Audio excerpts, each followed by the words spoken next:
চাচা, বাড়ি ঘর তো সাজানো কেন, হেনা কোথায়? একদিন সময় আসবে তোমার জীবনে, হয়তো তুমি এসে বলবা, চাচা বাড়ি ঘর তো সাজানো কেন, হেনা কোথায়?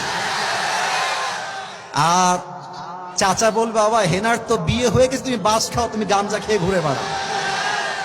এটা আমি তোমাদেরকে মন প্রাণ থেকে বলছি, যুবক ভাইরা অলওয়েজ মাথায় রাখবা, পুরুষ মানুষ যতদিন টাকা কামাই করতে পারে সবার কাছে প্রিয় থাকে, আর যেই দিনে টাকা কামাই বন্ধ হয়ে যায় আপন মানুষগুলো সব পর হয়ে যায়।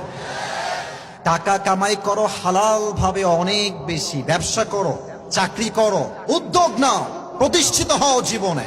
যদি মায়ের কাছে সেরা সন্তান হতে চাও, যদি বাবার কাছে সেরা সন্তান হতে চাও, যদি তুমি তোমার স্ত্রীর কাছে সেরা স্বামী হতে চাও, যদি তুমি তোমার সন্তানের কাছে সবচেয়ে প্রিয় বাবা হতে চাও, তুমি যদি বোনের কাছে সবচেয়ে প্রিয় ভাই হতে চাও,